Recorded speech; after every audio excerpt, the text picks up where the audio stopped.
Un saluto ai nostri amici telespettatori, eccoci al consueto appuntamento con la rubrica Family, Salute e Benessere. Oggi parliamo di benessere psicofisico, ma soprattutto psichico, perché Aspic, insieme a un altro gruppo di persone, sta organizzando delle serate particolari che cominciano al tramonto, il momento in cui è più facile riflettere, in cui è più facile narrare, perché sono le ore tradizionali della narrazione ed è proprio di narrazione che oggi parliamo con Massimiliana Menossi, che è insegnante di musica ed è anche counselor. Lei ha fatto proprio la sua preparazione per quanto riguarda il counseling, l'ha fatta in Aspic. Esatto. Buongiorno, grazie Buongiorno. per essere qui con noi, per Buongiorno. parlarci di queste narrazioni. Intanto parliamo proprio delle narrazioni, poi vediamo anche altri particolari, anche altri aspetti. Dovrebbero partire con il mese di luglio, no? Allora, ci sarà un'anticipazione, ci sarà la prima proposta che Aspic porta avanti in questi giorni, è quella di un percorso olistico e quindi con più approcci di diversa natura. C'è per esempio il bagno di gong, ci sono le costellazioni familiari, la naturopatia, il focusing, e all'interno di tutte queste proposte che sono molto ben integrate fra di loro, che vengono proposte di giovedì e partono la prossima settimana e quindi sono imminenti, ci sarà anche la narrazione perché è uno degli approcci, insomma, più utili per entrare in contatto con se stessi e con gli altri. Ecco, tra l'altro adesso viviamo, no, in un momento particolare e quanto mai è necessario riuscire a trovare, a ricreare la rete magari di amicizie, di conoscenze, ritrovare se stessi anche. Esatto, no? Veniamo da un periodo davvero lungo in cui le parole d'ordine, bene o male, sono state isolamento, separazione, e quindi cercare il contatto con sé e con gli altri è un'urgenza a questo punto, non è più possibile pensare di procrastinare, di aspettare ulteriormente. Quindi noi aspettavamo per la verità la possibilità di fare questi incontri in presenza, perché effettivamente online sono state fatte moltissime cose anche di emergenza, utili, fondamentali, però questo tipo di cura di sé ha bisogno proprio della presenza. E quindi sì, è il contatto, la narrazione in particolare è una tecnica che induce l'incontro, non si racconta da soli, si racconta di fronte a altri due occhi che ti guardano, e quindi è proprio un meccanismo di incontro. Ecco, proprio narrazione, tematiche che potrebbero essere affrontate nel corso di queste serate, sì. Quali sono? Intanto all'aria aperta, no? Allora, sì, queste che faremo poi in luglio verranno proposte dal tramonto a sera, vedremo adesso se ci sarà la possibilità di allungare anche i tempi per il coronavirus. Le tematiche che vengono affrontate sono tendenzialmente, quindi è possibile pensare su 4 incontri. Una ricerca dei propri personaggi, delle voci interiori che in qualche modo di solito vengono più soffocate perché lavoriamo più con la parte razionale inevitabilmente che prende il sopravvento, e quindi le voci interiori, si lavora con le proprie paure, quello che normalmente vengono considerati i draghi nelle fiabe, no? I mostri, i draghi, e quindi i timori che chiedono voce, chiedono di essere dichiarati. Si tratta per esempio tutto il fronte degli alleati e delle risorse, quindi della nostra parte più magica, che anche in questo caso ha bisogno di essere riscoperta, perché spesso non viene attivata. E poi si lavora semplicemente sulla narrazione, che può prendere sia un fronte biografico, molto semplicemente, quindi si pesca nella memoria, sia si va nella fiabazione invece vera e propria, in cui si lavora con l'improvvisazione e si entra in un mondo un pochino più simbolico, perché quello della fiaba è un mondo simbolico fatto di immagini e suggerimenti di vario tipo.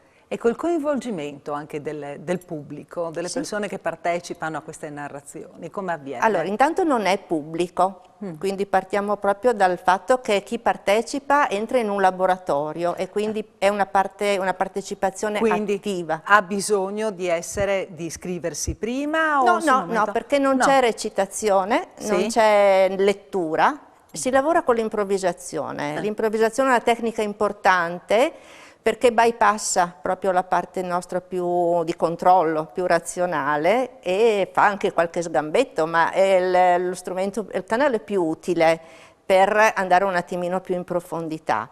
E quindi vengono offerti degli stimoli, ovviamente guidato tutto il percorso, non è che le persone sono costrette a chissà che tipo di prestazione, vengono dati degli input, dei suggerimenti, degli stimoli che possono essere visivi, si può lavorare molto attraverso il corpo, possono essere musicali, dipende, e l'ambiente stesso nel quale si va a narrare è un contenitore, ma è anche un suggeritore, e in questo modo le persone, in maniera molto naturale, mi viene da dire, perché in tanti corsi che ho fatto sinceramente non ho mai trovato nessuno in difficoltà.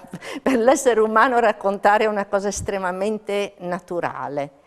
Il tutto è in qualche modo più guidato ed è all'interno di un gruppo, e quindi il gruppo fa sempre da cassa di risonanza oltre che da contenitore, e quindi è tutto un pochino amplificato. Vengono create delle suggestioni, dei meccanismi per cui spontaneamente si narra.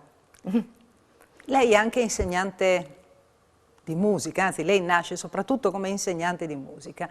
Anche in questo caso quanto è determinante, importante la musica? Quanto aiuta lo spirito?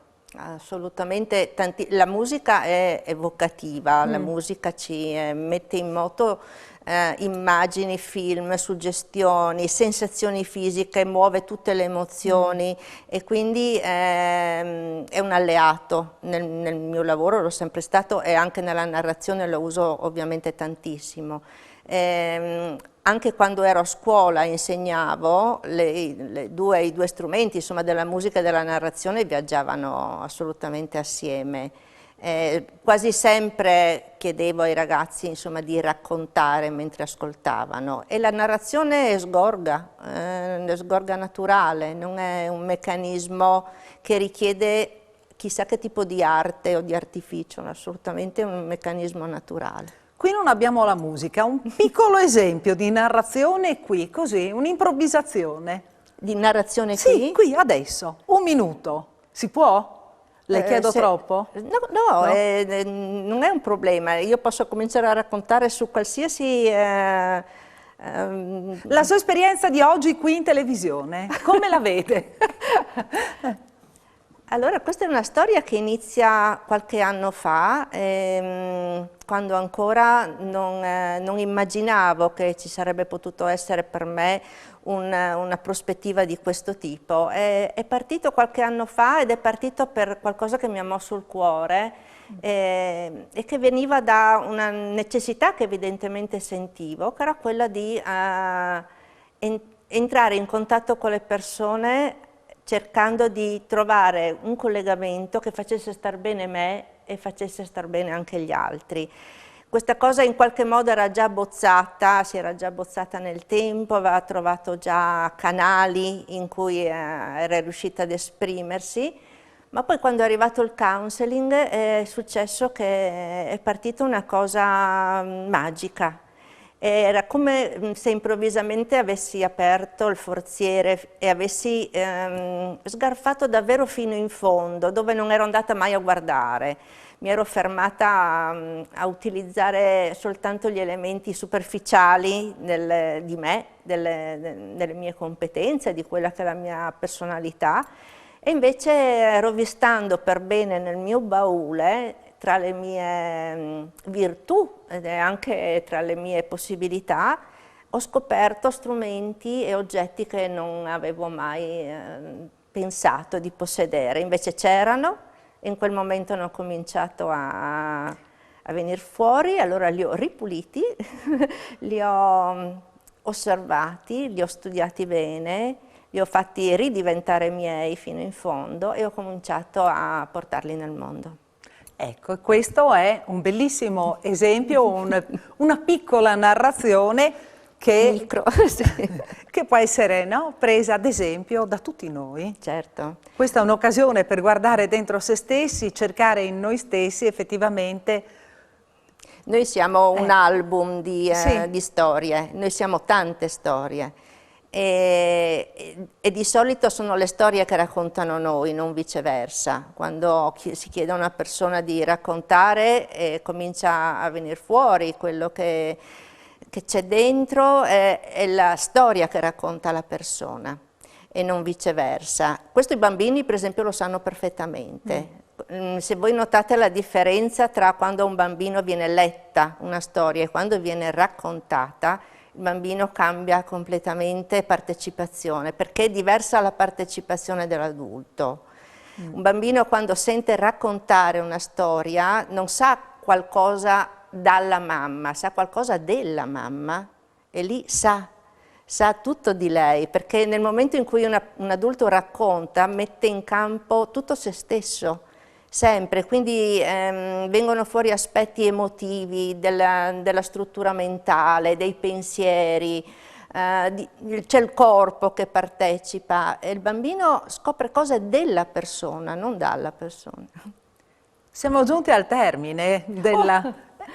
siamo già arrivati alla fine del nostro incontro. Sì, va bene. Non posso fare altro che ringraziarla. Io ringrazio voi e invito tutti. Dove? Allora, volevo lasciare sì, magari qualche indicazione, sì, perché ecco, Aspica ha una nuova sede che è in via Bertaldia 91 e quindi ci si può rivolgere in segreteria per iscriversi sia alle serate, adesso al percorso olistico, che alle serate che poi verranno lanciate per luglio, quelle in notturna. E quindi è possibile contattare la segreteria di Aspica e comunque si terranno mandare una mail nella zona di Talmassons, no? Mi pare no, indicato. Siamo tra Viale Trieste e Via ma per le serate? Le serate dopo sì, quelle sì, se quelle no di luglio? Il percorso olistico viene fatto in sede, certo. Bene, grazie mille. Grazie a Massimiliana Menossi Grazie per essere stata con noi, grazie per averci seguito e noi con la rubrica Family, Salute e Benessere ci vediamo giovedì sempre alla stessa ora. Arrivederci.